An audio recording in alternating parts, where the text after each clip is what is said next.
As like आप सभी को पता है कि 29 अगस्त 2021 को मेजरली 3 इंपॉर्टेंट नोटिफिकेशंस टेलीकास्ट हुए, या मेजरली कहा जाए तो 3 इंपॉर्टेंट नोटिफिकेशन पब्लिश हुए by the CBIC, central board of indirect taxation, जिसमें लोगों की डिमांड पे उन्हें कुछ लीनियंसी, कुछ बेनिफिट्स प्रोवाइड किया गया। हम स्टेप बाय स्टेप हर एक नोटिफिकेशंस को डिस्कस करेंगे कि इसके इन डेप्थ बेसिस में क्या बातें रखी गई हैं। अगर मैं कुछ खास तरीके से बताऊं, इन शॉर्ट बताऊं, तो नोटिफिकेशन नंबर हमारा जो 32 है वो आपका इलेक्ट्रॉनिक वेरिफिकेशन कोड के कंसर्न में बात करेगा, ठीक है। अगर मैं आपके नोटिफिकेशन नंबर 33 के बारे में बताऊं तो ये एमएनएसटी स्कीम के कंसिडर करते हुए इसे डेल्ट किया गया है। और अगर नोटिफिकेशन नंबर 34 के कंसर्न में बताऊं, जो कि 29 अगस्त 2021 को आया था, ये बात करता है आपके जो रिवोकेशन एप्लीकेशन थी उसके अंतर्गत बात कही गई है कि भाई you are applying for the revocation application, और वो जो कैंसिल हुआ था उसकी डिटेल बताई गई है आपके नोटिफिकेशन नंबर 34/2021 में। हालांकि 29 अगस्त 2021 में इस नोटिफिकेशन के आने के बाद एक इंपॉर्टेंट सी एडवाइजरी इशू भी हो गई है on to the GST portal. तो मैं आपको उस पोर्टल पे जरूर ले जाके दिखाऊंगी कि specifically application for revocation of cancellation of GST registration के अंतर्गत क्या एडवाइजरी जीएसटी पोर्टल ने दी। तो इन शॉर्ट आपको जस्ट पता चल गया होगा कि इस पूरे प्लेटफॉर्म पे हम क्या डिस्कस करने वाले। मैडम जब आप इतनी छोटी सी ही बात करने वाली है तो सेशन का मतलब क्या बनता है। तो आपको ये सेशन का इंपॉर्टेंस मैं इसीलिए बताती हूँ क्योंकि हर एक प्रोस्पेक्ट अपनी इन डेप्थ नॉलेज के साथ आता है। अगर आप समझ पाओगे तभी आप इसको लेके कैरी फॉरवर्ड भी कर सकते हो, अन्यथा नहीं। So starting the session now. अगर मैं दिखाऊं आपको नोटिफिकेशन नंबर 32/2021, सेंट्रल टैक्स का ये सेशन आया था, जिसमें जो चेंज किया गया है बेसिकली वो चेंज आया है रूल 26 सब रूल 1 के अंतर्गत। अब रूल 26 सब रूल 1 बात करता है आपके इलेक्ट्रॉनिक वेरिफिकेशन कोड के बारे में। इसने ये बताया कि भाई देखिए, कोविड का पेंडेमिक सिचुएशन चल रहा था। कोविड की जो सिचुएशन थी वो आई थी आपकी अप्रैल महीने में, स्टार्टिंग वहीं से हो गई थी। मार्च अप्रैल का पीरियड चल रहा था, मार्च अप्रैल मई। तो इन्हीं चीजों को देखते हुए आपको पता होगा कि section 164 of the central goods and service tax ने कुछ रिकमेंडेशंस पास किए थे on the consultation with the council से डिस्कस करने के बाद कि भाई कुछ लीनियंसी प्रोवाइड करी जाएगी टैक्स पेयर्स को। तो कोविड की वजह से ही, पेंडेमिक सिचुएशन की वजह से ही लीनियंसी दी गई कंपनीज को कि भाई वो अपना इलेक्ट्रॉनिक वेरिफिकेशन कोड के थ्रू, दैट इज ईवीसी के थ्रू, अपने रिटर्न्स की फाइलिंग को कंप्लाई कर सकते हैं। उस केस में उनको डीएससी का रिक्वायर्ड डिजिटल सिग्नेचर का रिक्वायरमेंट नहीं होगा फॉर द टाइम बीइंग। तो ये जो पीरियड था, ये जो पीरियड उन्हें दिया गया था वो 31 अगस्त 2021 तक का ही दिया गया था। ये आप देख पा रहे होंगे, यानी कि आज की लास्ट डेट है ये। आज के दिन तक ही खाली उनको एलिजिबिलिटी थी कि भाई ईवीसी के थ्रू अपने रिटर्न्स की फाइलिंग को वो कंप्लाई कर सकते हैं। बट जैसे कि ये नोटिफिकेशन आ गया, नोटिफिकेशन नंबर 32/2021, इसने इस डेट को कर दिया एक्सटेंड। इस डेट को सब्स्टिट्यूट करके डेट को बढ़ा दिया गया है 31 अक्टूबर 2021 तक। मतलब 31 October 2021 now companies are eligible filing all their returns, ठीक है, that too on a timely basis, और साथ ही वो ईवीसी के थ्रू भी फाइलिंग कर सकते हैं। डीएससी का सो कॉल्ड होना मैंडेटरी या इंपॉर्टेंट नहीं रहेगा। अब आपका ध्यान मैं दूसरे पॉइंट की तरफ लेके जा रही हूं। अब यहां एक लाइन लिखी गई है, with an effect from first day of November 2021 all the proviso shall be omitted. अब ये लाइन क्या कहती है, बात समझिएगा। रूल 26 के अंतर्गत एक प्रोविजो था, जो प्रोविजो बात करता है कि भाई जो भी company registered under the companies act है, उसमें ये लाइन लिखी गई थी, they are eligible, they need to file all their returns with the help of DSC only. बात समझिएगा मैं यहाँ कहना क्या चाहती हूँ। इस प्रोविजो में लिखा था कि सिर्फ डीएससी के थ्रू ही रिटर्न की फाइलिंग करी जा सकती है। पर आपको पता होगा कि कोविड के पेंडेमिक सिचुएशन आने की वजह से डीएससी की ये फैसिलिटी हटा दी गई और ईवीसी को भी इंप्लीमेंट कर दिया गया। तो यहाँ पे जो एक वर्ड आया है ना कि सिर्फ डीएससी से फाइलिंग करना, तो ये चीज, ये सिर्फ स्पेसिफाइड प्रोडक्ट, ये स्पेसिफाइड बात को कर दिया गया है ओमिट। अब ध्यान से समझिएगा, 31 अक्टूबर तक तो हो गई है ये चीज लागू कि आप ईवीसी के थ्रू अपने रिटर्न्स की फाइलिंग कर पाओगे अगर आप कंपनी रजिस्टर्ड हो, ठीक है। और 1 नवंबर 2021 से कर दिया गया है आपकी वो वाली लाइन को ओमिट, जिसमें ये बात कही गई थी कि सिर्फ डीएससी डिजिटल सिग्नेचर के थ्रू ही कोई कंपनीज लाइबल होंगी to file their returns. Are you getting this point? मैंने ये जो इंपॉर्टेंट बात अभी अभी आपको बताई, क्या ये इंपॉर्टेंट बात आपको क्लियर है? Please answer me in the chat box, आपको ये बात समझ में आई या नहीं? Moving towards our third pointer, with an effect from first day of May 2021। Shubham ji, I am repeating, the thing is like कि क्या है ना कि कभी कभी जब क्वेरीज आती है ना हमारे क्लाइंट्स की, तो वहां पे इंपॉर्टेंट हो जाता है उन्हें हर एक प्रोस्पेक्ट को समझाना। भाई लोग आजकल जो अपडेट्स देते हैं वो सिर्फ इतना ही बताएंगे आपको कि भैया डेट्स डीएससी की जो है, अब आप डीएससी की फाइलिंग ईवीसी के थ्रू भी कर सकते हैं, उसकी डेट एक्सटेंड हो गई 31 अक्टूबर, ठीक है। आगे के लिए वो आपको नहीं बताएंगे, आगे के लिए they will wait for the system to give them the updations. तो अगर आपको ये बात पता है और अगर आपके किसी भी क्लाइंट से पूछ लिया, तो आप बता पाओगे कि भाई देखो कि ईवीसी के थ्रू भी फाइलिंग हो रही है और शायद आगे भी हो सकती है, क्योंकि जो डीएससी का जो परमानेंट वाला सेगमेंट था उसको गवर्नमेंट ने, डिपार्टमेंट ने 1 नवंबर 2021 से हटा दिया। अब आपकी पता है ये जो सिंपल सी छोटी सी लाइन कहने के बाद क्या होगा, वो जो इंप्रेशन आपकी वर्किंग का है वो बढ़ जाएगा। द पर्सन और the client will think about you know something better than all. ठीक है, are you getting my point? अब मैं लेके चलती हूँ आपको तीसरे प्रोस्पेक्ट के लिए। अगर आप लोगों को हमारा ये प्रोस्पेक्ट समझाने का तरीका, पढ़ाने का मैटर समझ में आ रहा है, तो प्लीज आप लोग हमारे यूट्यूब चैनल को भी सब्सक्राइब कर लीजिए, क्योंकि कहीं ना कहीं वो ऐसी डिटेल्स को लेके आता है जो कहीं ना कहीं बहुत इंपॉर्टेंट होती है, in the form of short videos हो सकती है, in the form of classes हो सकती है, या किसी रिसेंट अपडेट के थ्रू हो सकती है। अगर नहीं किया है तो प्लीज जरूर कर लीजिएगा। अब like I am taking you towards my third point. Third point ये कहता है, with an effect from first day of May 2021 in rule 138E after the fourth proviso shall be inserted। अब देखिए यहाँ पे एक बात कही गई थी, provided that the said restriction shall not be liable for from the period of मई 2021 से लेके 18th day of August 2021। ये जो थर्ड पॉइंटर है, ये जो सेकंड मेजर हाईलाइटेड पॉइंट है, ये बात किस चीज की कर रहा है वो मैं बताती हूँ। आपका ये जो रूल 138E है basically talks about your E way bill, ठीक है। हम सभी को पता है rule 138E talks all about the information regarding your E way bills. हम सभी को पता है कि डिपार्टमेंट ये प्रोस्पेक्ट्स लेके आता है कि भाई अगर किसी ने 2 कंसेक्यूटिव या 3 कंसेक्यूटिव टैक्स पीरियड तक अपने रिटर्न्स की फाइलिंग टाइमली नहीं करी है, तो उनके ई वे बिल्स को कर दिया जाता है ब्लॉक। अब वो रिटर्न्स कौन कौन से हो सकते हैं? जीएसटीआर 3B का हो सकता है, आपके आउटवर्ड सप्लाईज जीएसटीआर 1 का हो सकता है, या सीएमपी 08 अगर आप कॉम्पोजिशन कैटेगरी वाले हो तो भैया ये रिटर्न हो सकता है। अगर आपने कंसेक्यूटिवली 3 टैक्स पीरियड तक अपने रिटर्न्स की फाइलिंग को नहीं कंप्लाई किया है या 2 से ज्यादा नहीं किया है, तो आपका ई वे बिल को ब्लॉक कर दिया जाता था, आपके ई वे बिल्स को ब्लॉक कर दिया जाता था।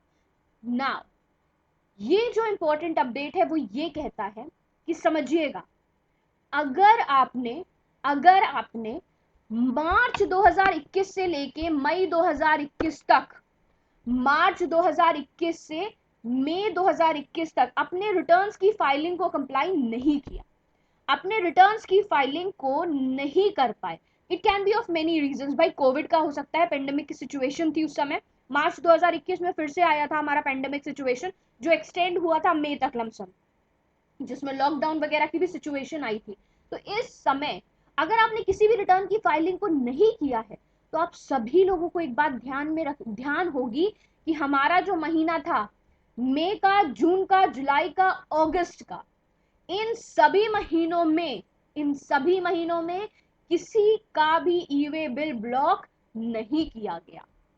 हालांकि बीच में एक अपडेट आ गया था कि 15 अगस्त के बाद से ई वे बिल ब्लॉक होना शुरू हो जाएंगे, बट इंस्टेड अभी तक किसी का ई वे बिल ब्लॉक नहीं हुआ और ना ही किया जाएगा, ठीक है। आगे के लिए ये प्रोस्पेक्टिव्स हो सकते हैं। तो आप समझिएगा, अगर किसी भी पर्सनल ने अपने रिटर्न्स की फाइलिंग को कंप्लाई नहीं किया है, ठीक है, एंड दैट टू उसका पीरियड है मार्च 2021 से मई 2021 तक, तो इन दो कंसेक्यूटिव टैक्स पीरियड तक, इन पीरियड्स में अगर आपने रिटर्न की फाइलिंग नहीं की तो आपके ई वे बिल ब्लॉक नहीं किए गए, अभी भी वो प्रॉपर रनिंग में है। और अगर अभी तक आपने रिटर्न की फाइलिंग नहीं करी है तो प्लीज अपने रिटर्न्स की फाइलिंग कर लें, क्योंकि एमएनएसटी स्कीम अभी भी चल रही है और इसका एक्सटेंशन हो चुका है। अब इसी चीज को हम कैरी फॉरवर्ड करेंगे in the second important notification, जो नोटिफिकेशन नंबर था 33। नोटिफिकेशन नंबर 33/2021 ये भी आया था 29 अगस्त 2021 को, जिस नोटिफिकेशन में ये बात बता दी कि भाई अगर आपने जुलाई 2017 से लेके तब से लेके आज तक अप्रैल 2021 तक अपने किसी भी रिटर्न की फाइलिंग को कंप्लाई नहीं किया है, अगर टाइमली बेसिस पे आपने रिटर्न की फाइलिंग नहीं की है, तो एमएनएसटी स्कीम आ चुकी है, इसको एक्सटेंशन मिल चुका है। अब आपके पास चांस है कि आप मिनिमम लेट फीस के साथ अपने रिटर्न की फाइलिंग को कंप्लाई कर लें। अब इसमें लेट फीस वगैरह लगती कैसे है वो मैं आपको बता देती हूँ। अगर मान लीजिए आपका कोई निल रिटर्न है, निल रिटर्न की सिचुएशन आती है, देन इन दैट केस आप ये समझिएगा कि 500 रुपीज ही आपको लेट फीस पर रिटर्न फॉर्म में देनी है। और अगर आपका निल रिटर्न की सिचुएशन नहीं फॉल करती है तो उस केस में आप 1000 रुपीज पर रिटर्न पे करोगे as a form of late fees, अपने रिटर्न की फाइलिंग कर पाओगे। ठीक है, तो अब जो इसका एमएनएसटी स्कीम को लैप्स होने वाली जो डेट थी वो भी थी 31 अगस्त 2021, इसको एक्सटेंशन मिल गया है 30 नवंबर 2021 का। अब भाई जिन्होंने अपने रिटर्न्स की फाइलिंग को टाइमली नहीं फाइल किया है, ठीक है, तो उनके रीजंस क्या हो सकते, नहीं फाइल करोगे तो भाई आपका जीएसटी आयन हो जाएगा कैंसिल, दूसरी चीज आपके ई वे बिल्स हो जाएंगे ब्लॉक्स, और अगर आपने किसी भी रिटर्न की फाइलिंग नहीं करी है तो नो डाउट अगर आपका कैंसिलेशन का भी रिक्वेस्ट आता है ना तो उससे पहले आपके पास आ जाएगा कि आप अपने पूरे रिटर्न्स की फाइलिंग करिए और पूरी इंटरेस्ट फाइन और पेनाल्टी भरिए, तभी आपका कैंसिलेशन हम पूरा करेंगे, वरना नहीं माना जाएगा। तो ऐसी सिचुएशन से बचने के लिए एमएनएसटी स्कीम का फायदा उठाइए और इसको फाइल करिए 30 नवंबर 2021 तक। अब यहाँ पे हम बात करने वाले हैं एक इंपॉर्टेंट टॉपिक के कंसर्न में, जिसके लिए हम आपको लेके चलते हैं हमारे नेक्स्ट सिस्टम पे। Is the screen visible to everyone? Notification number 34/2021। Shubham ji, क्या आपको ये जीएसटी पोर्टल की सिस्टम दिख रहा है, जीएसटी पोर्टल का स्क्रीन दिख रहा है?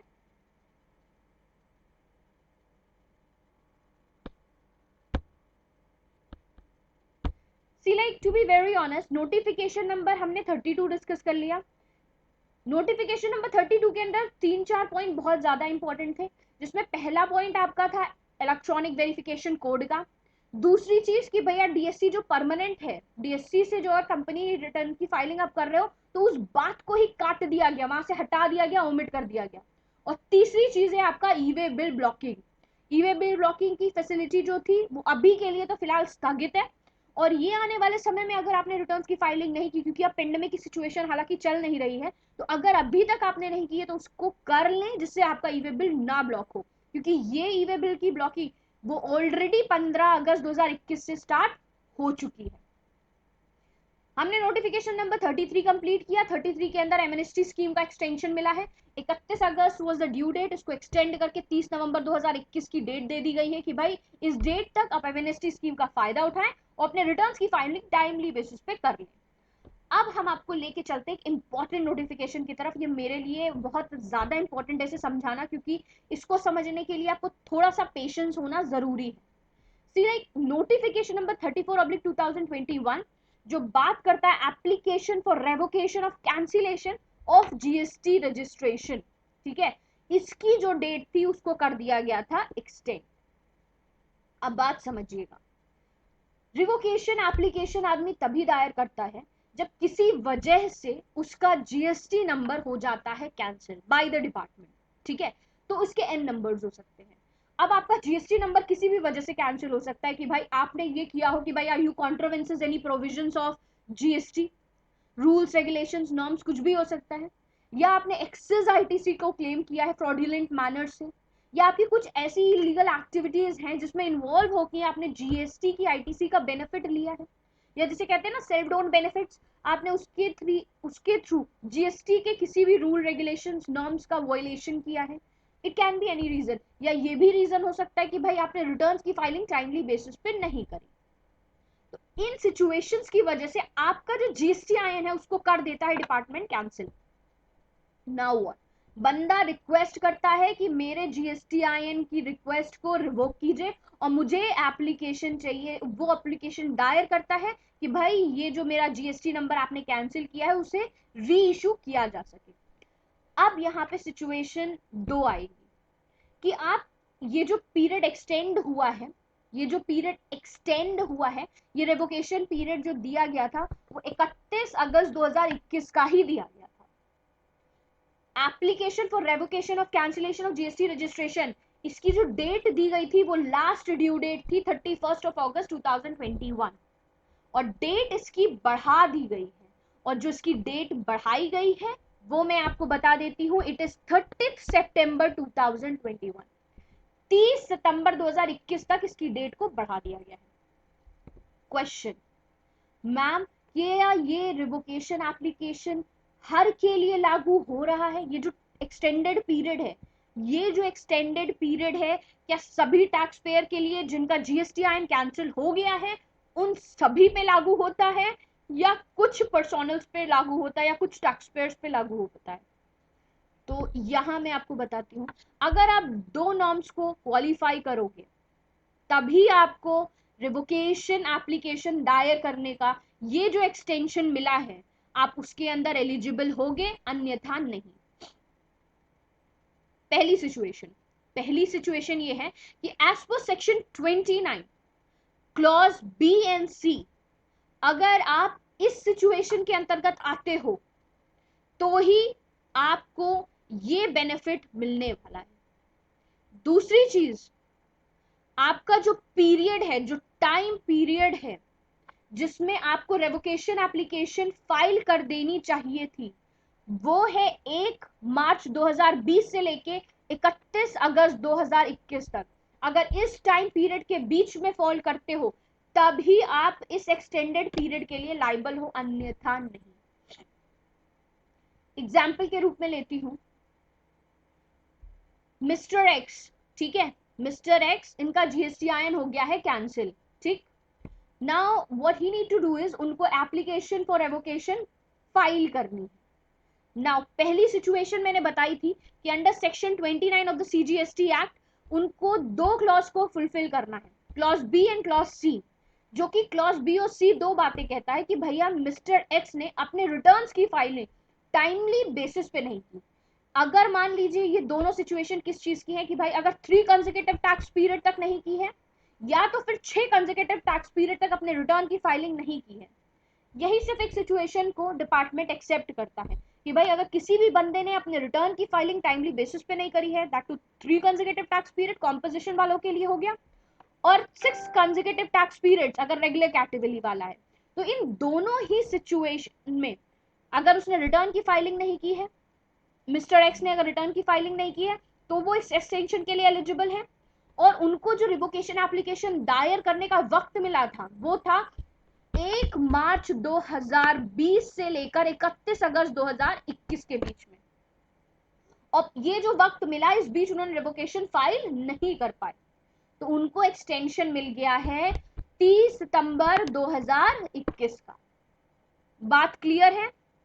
अगर ये दो सिचुएशंस में आप फॉल करते हो कि आप रिटर्न फाइल नहीं कर पाए, 3 कंसेक्यूटिव टैक्स पीरियड्स की, 6 कंसेक्यूटिव टैक्स पीरियड की, और आपका जीएसटीआईएन हो गया है कैंसिल, और रिवोकेशन का जो पीरियड था वो लैप्स हो गया है 1 मार्च से लेकर 31 अगस्त 2021 का, तो आपको एक्सटेंशन मिला है 30 सितंबर 2021 का। बात यहां क्लियर है? सीधी सी बात मैंने दो बात समझाई है, 2 नॉर्म्स होंगे क्लेरिफाई, 2 नॉर्म्स होंगे, अगर एलिजिबल होगे तभी आपको इसका एक्सटेंशन मिलेगा, वरना 31 अगस्त 2021 तक टैक्स पेयर्स अपना रेवोकेशन एप्लीकेशन फाइल नहीं करते हैं तो वहीं लैप्सिफाई हो जाएंगे, वहीं खत्म हो जाएंगे। अब यहाँ पे एक इंपॉर्टेंट बात, अगर मान लीजिए 1 मार्च 2020 से लेके 31 अगस्त 2021 के अंदर किसी भी टैक्स पेयर ने अपने रिटर्न अपने एप्लीकेशन को दायर किया, application for revocation for cancellation of GST registration को फाइल किया, बट उसका जो रजिस्ट्रेशन था वो कैंसिल कर दिया गया बाय द असेसिंग ऑफिसर, या उसको पेंडिंग छोड़ा गया है बाय द डिपार्टमेंट। उसने अपना पार्ट कंप्लाई कर लिया है, उसने अपना पार्ट कंप्लाई कर लिया है, बट अपना पार्ट कंप्लाई करने के बाद जो डिपार्टमेंट है, जो असेसिंग ऑफिसर है, उसकी क्या मिस्टेक है कि भाई उसने उस चीज को रिजेक्ट किया है, उसने उसको पेंडिंग क्लॉज के अंदर डाला है। तो देन इन दैट केस क्या ये एक्सटेंशन पीरियड के लिए हम एलिजिबल होते हैं या नहीं, या वो स्पेसिफाइड टैक्स पेयर एलिजिबल होता है या नहीं? तो इस केस में answer is yes, the person is eligible for this extended period. वो एक्सटेंशन के लिए लाइबल है, वो एक्सटेंशन के लिए लाइबल है क्योंकि यहाँ पे असेसिंग ऑफिसर उसको रिवोक मतलब उसको रोक रहा है, पेंडिंग में डाल रहा है, बट उस पर्सन ने, उस टैक्स पेयर ने अपने साइड का काम कर दिया है। Is this clear? Is this clear to everyone? Ghosh ji आप लेट हैं, please be on time. 9:30 around 9:30 PM sharply ये सेशन स्टार्ट हो जाता है। आई थिंक आपने मिस कर दिया इस सेशन को ना ग्रैंड लेवल। अगर आप आज का सेशन नहीं ले पाते कन्वीनियंटली तो प्लीज आप टाइमली बेसिस पे कल एम्प्लॉय से हमारे इस सेशन का रिकॉर्डेड वीडियो जरूर ले लीजिए, इट्स वेरी इंपॉर्टेंट। अच्छा, मैं एक लास्ट बात आपको यहाँ पे और पिंच करना चाहूंगी। मैंने बताया कि जिस टैक्स पेयर ने अपने रिटर्न की फाइलिंग टाइमली नहीं करी, उसका जीएसटी नंबर हो गया कैंसिल, उसको एक्सटेंशन भी मिल सकता है 31 अगस्त 2021 से वो 30 सितंबर 2021 का उसको एक्सटेंशन मिल गया। बात क्लियर है यहाँ पे? और उसको ये समझिएगा 1 मार्च 2020 से लेकर 31 अगस्त 2021 के बीच में अपनी रिवोकेशन एप्लीकेशन फाइल कर लेनी चाहिए थी। पर उन लोगों का क्या जो 1 मार्च 2020 से पहले थे? किसी लोगों को, किसी टैक्स पेयर को ये डेट भी तो मिली होगी कि 1 मार्च 2020 से पहले पहले आप अपनी रेवोकेशन एप्लीकेशन को दायर कर लीजिए। कोई तो टैक्स पेयर ऐसा होगा। तो इनके लिए मैं बताती हूँ आपको, एक सेक्शन से रूबरू कराती हूँ, section 30 of the CGST act, जिसमें एक बात कही गई थी कि मान लीजिए आपका जीएसटी आयन हो जाता है कैंसिल, तो आपको 30 दिन के अंदर रेवोकेशन फाइल करना इंपॉर्टेंट एंड मैंडेटरी है। जब आप फर्दर रिक्वेस्ट करते हो जॉइंट ऑफिसर से या कमिश्नर से, तो इसका एक्सटेंशन 30 दिन, फर्दर 30 दिन और फर्दर 30 दिन किया जा सकता है। मतलब टोटल 90 डेज का एक्सटेंशन आपको डिपार्टमेंट दे सकता है। आपका कमिश्नर ऑफिसर, आपका असेसिंग ऑफिसर आपको ये एक्सटेंशन ऑफ 90 डेज प्रोवाइड करता है। आप ध्यान से समझिएगा कि लाइक फॉर एन एग्जांपल, अगर किसी भी टैक्स पेयर की due date for filing their revocation application 1 दिसंबर 2021 का है, ठीक, उसको बता दिया गया कि भाई 1 दिसंबर 2021 तक अपने रिटर्न, अपने एप्लीकेशन को दायर कर लेना, ठीक है, और फिर भी वो 1 दिसंबर 2020 तक उसने अपने रिटर्न की, अपने रिवोकेशन एप्लीकेशन को फाइल नहीं किया। उसने अपने डिपार्टमेंट से रिक्वेस्ट फाइल की कि भाई मुझे 90 दिन का या 30 दिन का या 60 दिन का एक्सटेंशन दे दिया जाए।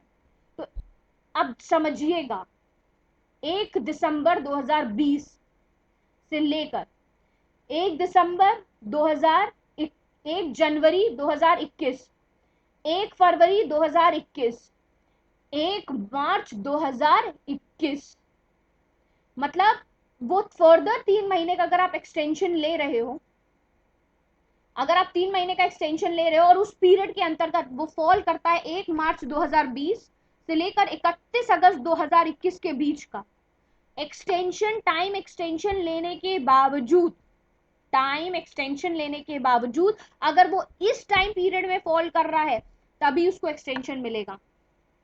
आपको बात समझ में आ रही है? Answer me in the form of yes और नो। जस्ट मैं इस एग्जाम्पल को रिपीट भी कर सकती हूँ क्योंकि ये थोड़ा सा ट्रिकी है।